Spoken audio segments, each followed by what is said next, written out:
So Samsungले चाहिँ fan Edison डिभाइसहरु 2020 देखि start गरेको थियो विथ Samsung S20 FE र निकै पपुलर रह्यो नेपालमा पनि हैन किनभने निकै राम्रो भ्यालु अफर गर्थ्यो फर द प्राइस राम्रो स्पेक्स पनि थियो अब त्यसकै अपडेट S21 FE नेपालमा लन्च भएको छ अहिले र हुन्छ नि यसले पनि S20 FE जसरी नै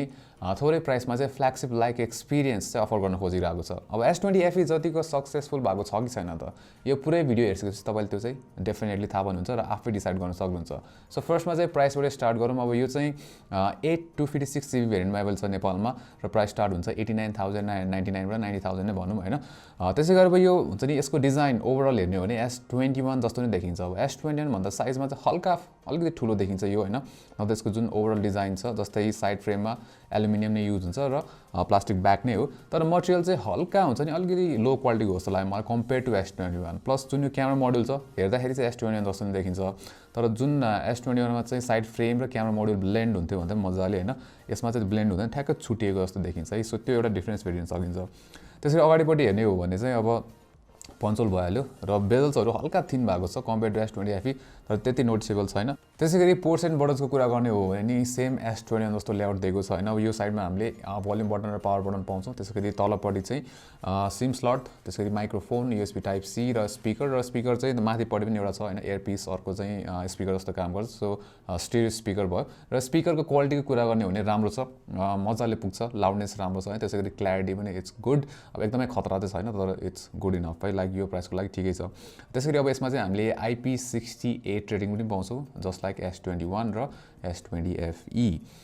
मुभिङ अन फिंगरप्रिन्ट पनि यसमा चाहिँ इन डिस्प्ले फिंगरप्रिन्ट सेन्सर नै हो तर यसमा चाहिँ अप्टिकल फिंगरप्रिन्ट सेन्सर दिएको छ जस्ट लाइक S20 FE हैन र अप्टिकल फिंगरप्रिन्ट सेन्सर भयो नि मजाले काम गर्छ मलाई त्यस्तो लाइक कहिले पनि प्रब्लम चाहिँ भएन हैन लाइक एक्युरेट नै छ प्लस रिलायबिलिटी पनि राम्रो छ अब यसले अर्को अपग्रेड नभएको ठाउँ भनेको चाहिँ डिस्प्ले सो डिस्प्ले चाहिँ सेम S20 FE जस्तै 6.5 इन्चको AMOLED डिस्प्ले हो 120 Hz रिफ्रेश रेट पाउँछ तर हल्का फरक चाहिँ के छ भन्दाखेरि यसमा गेम मोडमा चाहिँ 240 Hz को टच स्याम्पलिङ रेट चाहिँ दिएको छ Samsungले सो त्यो चाहिँ हल्का एउटा चेन्ज भयो कम्पेयर टु S20 FE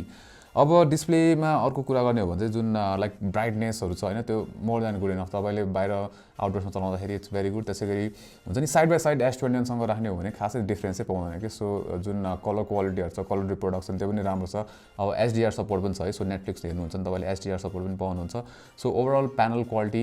निकै राम्रो छ यसको तर S21 जस्तो यसमा एडाप्टिभ रिफ्रेश रेट चाहिँ दिएको छैन सो 120 Hz रिफ्रेश रेट अथवा 60 Hz दुईटामा एउटा मात्र चल्छ हैन सो तपाईले हुन्छ नि अब डिस्प्लेमा केही नगरेको बेला चाहिँ 120 बाट 60 मा झर्ने त्यस्तो चाहिँ हुँदैन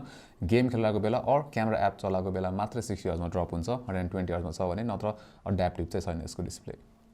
अब धेरै कुरा सेम भएको जसरी नै यसमा जुन परफर्मेन्स छ त्यो पनि S21 लेभलको छ अब यसमा पनि हामीले Exynos 2100 नै पाउँछौं त्यसैगरी 8GB को RAM र 256GB को चाहिँ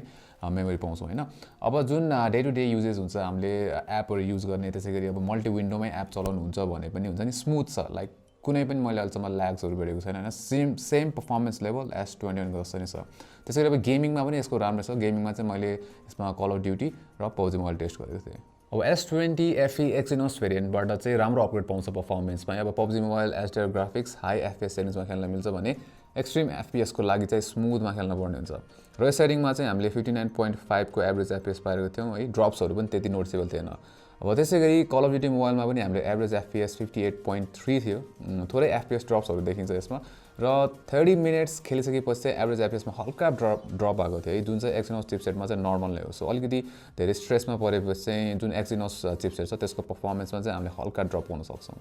अब moving on to camera system S20 FE बाट S21 FE मा आउँदाखेरि केही पनि चेन्ज छैन सेम क्यामेरा लेआउट दिएको छ 12 मेगापिक्सल को मेन सेन्सर विथ OIS त्यसैगरी 8 मेगापिक्सल को चाहिँ टेलिफोटो लेन्स दिएको छ जसमा चाहिँ 3x अप्टिकल जुम हुन्छ त्यसैगरी अर्को 12 मेगापिक्सल को चाहिँ अल्ट्रा वाइड एंगल सेन्सर दिएको छ अब S20 FE को क्यामेरा राम्रो थियो फर द प्राइस र त्यसरी नै S21 FE को नि राम्रो छ अब हामीले चाहिँ side by side S20 FE S21 र S21 FE को इमेजहरु चाहिँ कम्पेयर गरेको थियौं र हेर्ने हो भने चाहिँ S20 FE भन्दा चाहिँ डिटेल र डायनामिक रेन्ज हुन्छ नि एक्सपोजर अलिकति राम्रो हो जस्तो लाग्छ S21 FE को चाहिँ र S21 लेभलकै छ के S21 र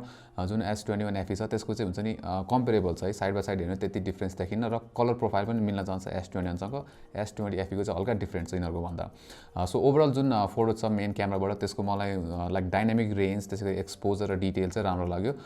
प्लस अब जुन 3x अप्टिकल जुम फोटोजहरुको कुरा गर्ने हो भने S21 र जुन S21 FE छ त्यसमा खासै डिफरेन्स भेटिएन के लाइक सिमिलर परफर्मेन्स नै छ यो अप्टिकल जुममा पनि अब मुभिङ अन टु अल्ट्रा वाइडमा चाहिँ S21 को मलाई हल्का बेटर लाग्यो र हामीले चाहिँ S21 प्लसबाट खिचेको थियो सेम क्यामेरा सिस्टम हो हैन अल्ट्रा वाइडमा चाहिँ डाइनामिक रेन्ज र त्यसैगरी जुन डिटेल छ त्यो चाहिँ S21 को हल्का बेटर छ S20 FE को भन्दा चाहिँ अब पोर्ट्रेट्समा चाहिँ S20 FE मा दुईटा जुम मोड्सहरु छ S21 जस्तै नै तर जुम लेभल चाहिँ S21 मा अलि धेरै हुन्छ अलि धेरै जुम दिन देखिन्छ पोर्ट्रेट फोटोजहरु तर S20 FE मा चाहिँ जुम मोड छैन है सिंगल मात्र मोड छ त्यसैगरी S20 FE भन्दा चाहिँ बेटर आउँछ है S21 FE को जुन पोर्ट्रेट फोटोजहरु छ अलि बढी नेचुरल देखिन्छ ब्लर र कटआउट पनि राम्रो देखिन्छ अब अघि भने जस्तो कलर प्रोफाइल चाहिँ S21 सँग मिल्न जान्छ तर S21 को चाहिँ जुन एक्सपोजर छ त्यो चाहिँ अलि बेटर छ S20 FE को भन्दा त्यसपछि जुन अगाडिको 32 मेगापिक्सलको सेल्फी क्यामेरा छ त्यो पनि राम्रो छ हैन जुन फेसको डिटेल्सहरु छ त्यसैगरी जुन फेसको टोनहरु छ नि लाइक S21 जस्तो नै छ के लाइक राम्रो छ के ओभरअल जुन फोटोजहरु निकाल्छ सेल्फीजहरु इट्स गुड त्यसैगरी भिडियोज पनि S20 FE बाट चाहिँ तपाईले म्याक्सिमम 4K 60 FPS सम्म खिच्न सक्नुहुन्छ र 4K 30 FPS फुटेजहरु हेर्ने हो भने S21 र S20 FE को डिफरेन्स छैन खासै हामीले त्यो डाइनामिक रेन्ज एक्सपोजर र डिटेलमा त्यति डिफरेन्स चाहिँ भेट्दैनौं त्यसरी अब यिनीहरुको चाहिँ 1080p मा OIS पनि छैन र मैले चाहिँ S20 FE र S21 सँग कम्पेयर गरेको थिएँ यसको फुटेजहरु र तीनटैको भिडियो लाइक क्वालिटी र जुन स्टेबलाइजेसन छ सेम नै देखिन्छ कि हामीले एकदमै अब जुम इन गरेर हल्का हेर्ने हो भने चाहिँ S21 मा अलिकति बेटर आउँछ एक्सपोजर र डिटेल हैन न त चाहिँ सिमिलर क्वालिटी छ S21 FE र S21 को ब्याट्री चाहिँ यसमा 4500 mAh को दिएको छ जुन चाहिँ हामीले सेम S20 FE मा नि भेट्थ्यौं तर S21 बाट चाहिँ अपग्रेड पाउँछ यसले हैन जुन किनभने S20 मा चाहिँ 4000 mAh को दिएको थियो अब मेरो एक्सपिरियन्समा हुन्छ नि 1 घण्टा 1.5 घण्टा जस्तो गेम खेल्दाखेरि चाहिँ जुन ब्याट्री छ त्यो चाहिँ मैले स्क्रिन अन टाइम यसको 6 देखि 6.5 आवर्स जतिको चाहिँ स्क्रिन अन टाइम पाएको थिएँ हैन अब जुन यो S21 FE छ यसमा पनि फ्ल्यागशिप एक्सपिरियन्स पाउँछौं भनिहाले मैले हैन सो तपाईले यसमा बक्समा चार्जर पाउनुहुन्न है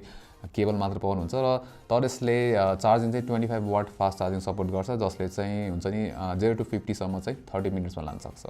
अब S21 FE को जुन कम्पेयर टु S21 एउटा अर्को एडभान्टेज भनेको चाहिँ out of the box Android 12 आउँछ विथ One UI 4 तर स्याडली हाम्रो रिभ्यू युनिट भएको कारणले गर्दाखेरि चाहिँ यसमा पुरानै एन्ड्रोइड 11 थियो विथ One UI 3.1 तर म चाहिँ मेरो S21 को एक्सपिरियन्सबाट चाहिँ तपाईलाई One UI 4 को पनि एक्सपिरियन्स भन्दैछु सो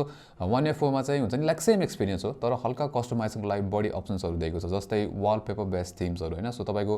वालपेपरको कलर अनुसार चाहिँ एक्सेन्ट कलरहरु सेट हुन्छ आइकनको कलर जस्तो अनि त्यसपछि तपाईको नोटिफिकेसन ड्रप डाउनमा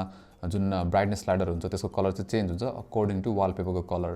त्यसैगरी One UI 4 मा चाहिँ हामीले कन्ट्याक्टहरु सेभ गर्दाखेरि इमोजीहरु सेट गर्न मिल्छ है सो फोनहरु आउँदाखेरि चाहिँ इमोजीहरु प्ले हुन्छ हैन विच इज गुड त्यसैगरी प्राइभेसी ड्याशबोर्ड भन्ने अप्सन दिएको छ र अब यसमा नक सेक्युरिटी नै आउँछ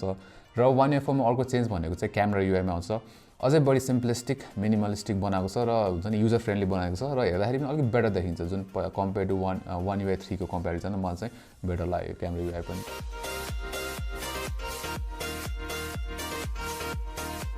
सो एन्डमा S21 FE चाहिँ राम्रो डिभाइस हो हैन तर there is a problem well दुईटा प्रब्लम फर्स्टमा प्राइस सो S20 FE जुन लन्च प्राइस थियो नेपालमा 8120 को लागि 69999 थियो र त्यसैगरी 8GB RAM भेरिएन्ट 256 ROM वाला चाहिँ 74999 75K जति थियो हैन तर S21 FE स्टार्ट हुन्छ 89999 अलमोस्ट 90K नै भनौं हैन for 8 256GB variant so price cap धेरै भयो हैन लाइक प्राइस बढेर आएको छ अफ कोर्स S20 FE बाट अपग्रेडहरु पाउँछ तर जुन त्यो भ्यालु अफर गर्थ्यो S20 FE ले कम्पेयर टु S20 सिरिज नै त्यो चाहिँ छैन के लाइक S21 FE मा चाहिँ है सो त्यो एउटा भयो लाइक प्राइस अलि बढेर आएको छ यसपालि त्यसैगरी अर्को भनेको चाहिँ S20 FE सेप्टेम्बरमा लन्च भएको थियो 2020 को हैन सो S20 FE को लन्च र S21 सिरिजको लन्चमा चाहिँ अराउन्ड 4 महिना जति ग्याप थियो है तर S21 FE र अब जुन S22 सिरिज लन्च हुँदैछ त्यसमा चाहिँ हामीले 1 महिना जतिको ग्याप मात्रै छ के किनभने यो रिसेन्टली लन्च भएको फेब्रुअरीमा जनवरीमा सो यसले चाहिँ छिटै चाहिँ आफ्नो भ्यालु लुज गर्छ है लाइक किनभने S22 आइसकेपछि लाइक S22 भनिला नै बेटर हुन्छ हैन यो भन्दा सो प्राइसमा त्यति डिफरेन्स त हुन्छ तर त्यस्तो म्यासिभ डिफरेन्स हुँदैन सो त्यो दुईटा प्रब्लम भयो के सो राम्रो डिभाइस भए पनि जुन यसको प्राइस र जुन अहिलेको जुन लन्च भएको छ नि यो ढिला लन्च भएको कारणले गर्दाखेरि चाहिँ यो डिभाइसले जुन S20 FE ले जति राम्रो भ्यालु अफर गर्थ्यो यसले चाहिँ गर्दैन सो यो भिडियोमा चाहिँ यति नै र अनलाइनमा लाइक गरिदिनुस् शेयर पनि गर्नुस् र यस्तै कन्टेन्ट्सहरुको लागि चाहिँ हाम्रो च्यानललाई सब्स्क्राइब गर्नुस् र त्यहाँ भएको त्यो बेल आइकन थिच्नु होला for notifications until next time नमस्ते।